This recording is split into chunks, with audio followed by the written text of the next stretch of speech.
Wow, there are too many students in class today. समझ में आया आपको मैंने क्या बोला? There are too many students in class today.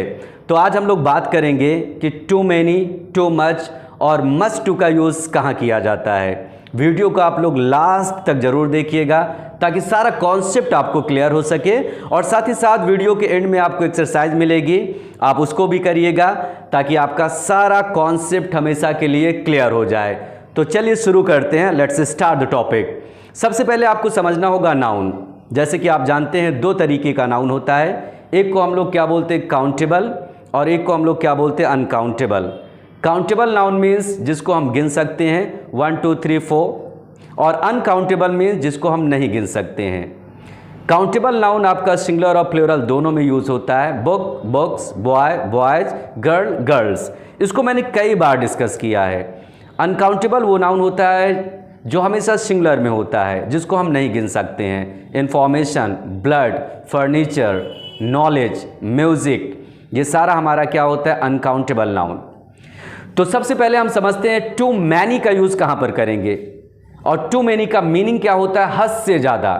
एक लिमिट होता है, उस लिमिट को भी क्या करेगा? क्रॉस कर देगा। और याद रखिएगा TOO की मैं बात कर रहा हूं, इसका आप कहीं पर भी यूज देखेंगे तो इसकी मीनिंग हमेशा होती है हद से ज़्यादा।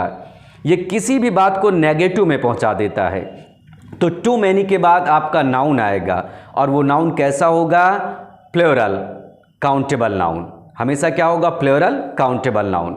जैसे मैंने अभी एग्जाम्पल क्या बोला था? There are too many students in class today.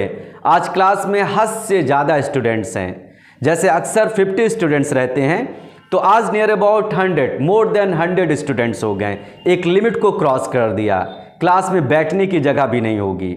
इसी तरीके से there are too many mistakes in your essay. आपके एसे में हद से ज़्यादा गलती है। हद से ज़्यादा मीन्स ये हुआ कि कुछ गलतियां आदमी इग्नोर करता है, लेकिन ये हद से ज़्यादा हो गई, बहुत ज़्यादा संख्या में हो गई। और इसी तरीके से I know too many people in Delhi. मैं दिल्ली में बहुत ज़्यादा लोगों को जानता हूँ, एक लिमिट से भी ज़्यादा, मोर देन एनफ। तो आप लोगों ने देखा टू मैनी के बाद आने वाला नाउन प्लूरल में है। स्टूडेंट्स प्लूरल में है, इसी तरीके से मिस्टेक्स भी आपका प्लूरल में है, लेकिन पीपल हमेशा याद रखिएगा पीपल ऑलरेडी प्लूरल है।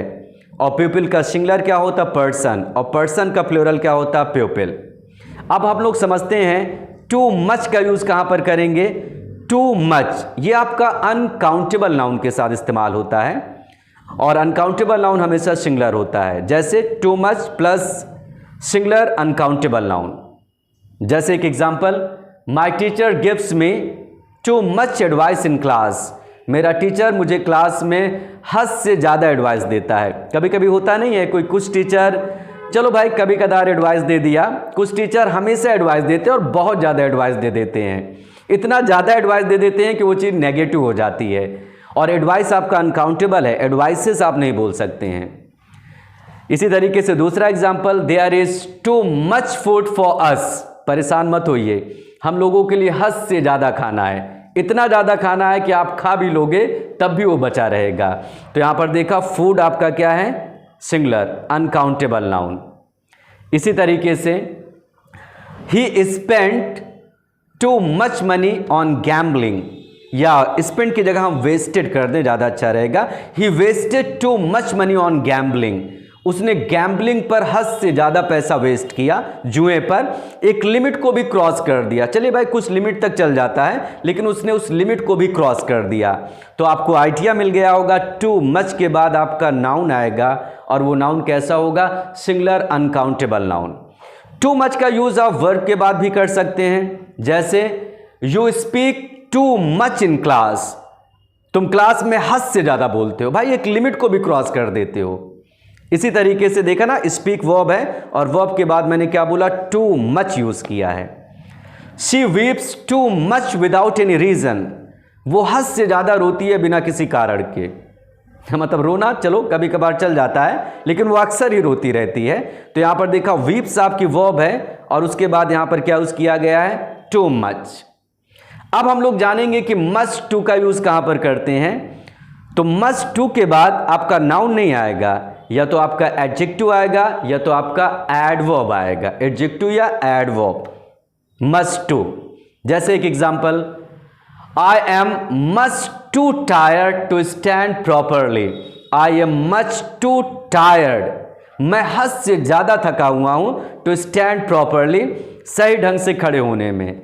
मीनिंग ये निकली कि मैं इतना ज्यादा थक चुका हूं कि मैं सही ढंग से खड़ा नहीं हो सकता हूं। और टायर्ड आपका एडजेक्टिव है, ये क्वालिटी है। इंसान बोले आई एम टायर्ड, मैं थका हूं, तो मेरी क्वालिटी क्या है? टायर्ड हूं। इसी तरीके से जैसे मैंने एक सेंटेंस लिया, शी, जैसे शी को ही ज़्यादा मैं पकड़ता हूँ। जैसे यहाँ पर लिखा है she is much too bad at English. She is much too bad at English, वो इंग्लिश में हद से ज़्यादा बुरी है। अब बैड आपका क्या है? एडजेक्टिव। मतलब एक लिमिट होता है, चलिए भाई थोड़ा बहुत इंसान बुरा चल जाएगा, लेकिन उस लिमिट को भी उसने क्या कर दिया? क्रॉस कर दिया। Ravi, next example, Ravi. Ravi speaks much too fast when gets excited. Ravi speaks, Ravi बोलता है, मच टू फास्ट, हद से ज़्यादा तेज, व्हेन गेट्स एक्साइटेड, जब वो उत्तेजित हो जाता है। तो फास्ट आपका यहाँ पर क्या? एडवर्ब है। तो पूरा कॉन्सेप्ट आपको क्लियर हो गया होगा कि टू मेनी के बाद plural countable noun, too much के बाद आपका कैसा नाउन आएगा? सिंगुलर अनकाउंटेबल नाउन, और मच टू के बाद आपका क्या आएगा? एडजेक्टिव या एडवर्ब। अब इसके बाद आपको कुछ एक्सरसाइज मिलेगी, उस एक्सरसाइज को आप करिएगा ताकि आप अपने आप को जज कर सकें कि कॉन्सेप्ट आपको क्लियर हुआ या नहीं हुआ। Thanks a lot.